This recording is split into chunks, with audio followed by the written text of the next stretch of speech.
Welcome back to the channel. In today's video, I'm going to show you guys how to get the CyberPunk 2077 filter on Instagram. And then once you have it on Instagram, of course, you can record yourself with the video of it and then go ahead and post it to TikTok or Snapchat or any other social media that you would like to. Now, to get this filter, it's really easy. You just want to go over to Instagram and open up your story here where you would go record a story. And you just want to go all the way over to the right and just find where it says Browse Effects.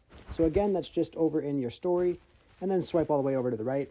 Anyhow, once you're in here, you want to click on Browse Effects, then go to the search bar at the top right, and just search for CyberPunk 2077. And just search for that, and then you will see the one by CyberPunk game, so it's the one on the right for me.